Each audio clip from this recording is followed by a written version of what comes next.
გორში ხელისუფლების საყურადღებოდ ძალიან გთხოვთ იქნება ნავები გამოგვიყოთ თარხნიშვილის 17-ის მაცხოვრებლებს, რომ უსაფრთხოდ მივიდეთ სადარბაზომდე და არ დავიხრჩოთ. ჯანდაბას კანალიზაციის სუნი, რომელიც აკოთებს ტერიტორიას და მეათე სკოლის წინ მიჩუხჩუხებს. ხვალიდან სწავლა იწყება და დაიწამლებიან ბავშვები. მიხედეთ ამ ორ ბინას რა გახდა ხალხო. ეს პოსტი გორში თარხნიშვილის 17 ნომერში მაცხოვრებელმა სოციალურ ქსელში რამდენიმე დღის წინ გამოაქვეყნა, თუმცა ადგილობრივი ხელისუფლებიდან მათთან არავინ მისულა. კორპუსის მაცხოვრებლები ყვებიან, რომ რამდენიმე თვეა დაზიანებული საკანალიზაციო მილებიდან წყალი ამოდის და მათ ეზოში მიედინება. ამის გამო კი ხშირად გადაადგილებაც შეუძლებელია. პრობლემას განსაკუთრებით ზაფხულის პერიოდში აწყდებიან, როდესაც სუნის გამო ოთახების ფანჯრების გაღება შეუძლებელია. უყურადღებოთ არის ეგ, აი, ვარ ეკა უპატრონო. წყალი სავსეა. როგორ მოიქცე მითხარი? ახლა სამოდიოდა იქ, აი.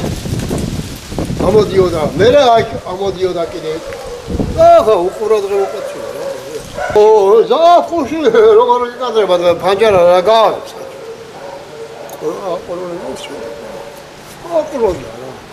აქ არის ძალიან წვრილი ტრუბა. კი ბატონო. ეგა ამათებრარი და ისაკი არ არის, არის რომ აშენდა და ექსპლუატაცია შევიდა.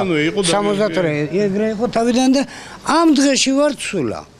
იჭედება მაინდა-მაინც აქა და იქით იშვიათია ძალიან. ვერ ატარებს უკვე ეს სისტემა. ამოდის თვითონ ტრუბა გამოსასვლელი აქა. წვრილი ტრუბა არის. უკლონი არა აქვს. აი ვარი ჩემი სათქმელი მეტია. თუ მიმართეთ ვინმეს რომ შეეკეთებინა მუნიციპალიტეტში რომ ვის მიმართეთ? კანალიზაციას უზახით ხომ მარტო ეგ არის, მეტი არაფერი რა. ვის მიმართოთ, აბა ვიცი. ვინ არის უმფროსი? აი არის ჩვენი სათქმელი.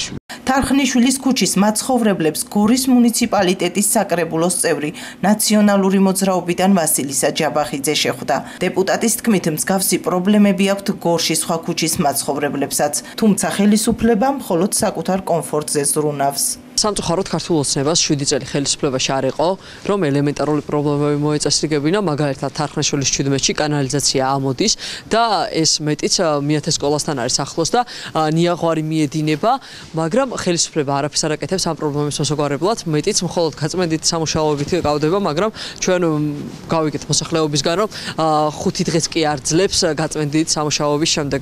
პრობლემა არის მთავარი და უმთავრესი, რომ მილებია შესასვლელი, მაგრამ იმ ფონზე როდესაც მერია 180,000 ლარის პრემია აიღო, არ იყო იმის უნარი, რომ აღნიშნული პრობლემები მოეწესრიგებინა. იგივე პრობლემაა მაგალითად ელიოზიშვილის ქუჩაზე, რომელიც მეხუთე სკოლასთან მდებარეობს და ასევე ბავშვებს კანალიზაციის წყალში უწევთ ტოპაობა, რომ მივიდნენ სკოლამდე.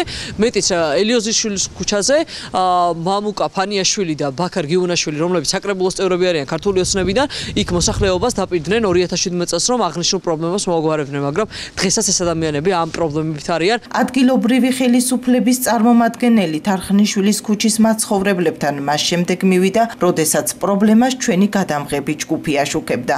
მევლუდ ჩოხელის განცხადებით პრობლემის მოგვარება შესაძლებელია ამხანაგობის პროგრამით. დიდი ხანია ეს პრობლემა დგას. აი რამდენიმე ადგილი გვაქვს კომბინატში, სადაც რომ ძალიან ხშირად ხდება ეს კანალიზაციის მილის გაჭედვა რა. მეათე სკოლასთანაც არის იგივე პრობლემა. არა, აი აქედან მიდის მე მეათე სკოლასთან ჩადის. აქედან ამოხეთ კილისწყალი თვითონ მეათე სკოლასთან დაფინანსების პროგრამით შეიძლება გამოიცვალოს თლიანად ეს სისტემა, რომ ეტყობა ეს არის ძველი გაკეთებული. ხო და ალბათ არ არის შესაბამისი სტანდარტი მილების. და ხდება ასეთი რატომ აქამდე არ მოხდა ამ პრობლემის აღმოფხვრა? მოსახლეობა ამბობს დიდი ხანია ასე. თვითონ მოსახლეობა ვერ აბავს თავს, რომ გააკეთონ ამხანაგობა. თუ ამხანაგობა არ გააკეთეს თანადაფინანსების პროგრამით ჩვენ მერია ვერანაირად ვერ შევალთ. რამდენ პროცენტს აფინანსებს მერია? 90%-ს. და საკუთარ ეზოში ახლა 10% კი უნდა გადაიხადოს მოსახლეობამ, რომ დაგვეხმარონ. აი ეს პრობლემა გვაქვს დანარჩენი. ახლა ისე დავრეკე, მოვლენ ალბათ გაწმენდავენ ისე. გუშინ გავაწმენდინე უკვე, გუშინ წინაც გავაწმენდინე ორჯერ. ადგილობრივები ამბობენ, თუ დროულად არ მოგვარდა აღნიშნული პრობლემა, შესაძლებელია კანალიზაციის წყალი მათ სარდაფებში შევიდეს. მოსახლეობა მოუწოდებს ადგილობრივ ხელისუფლებას მათი პრობლემებით დაინტერესდეს.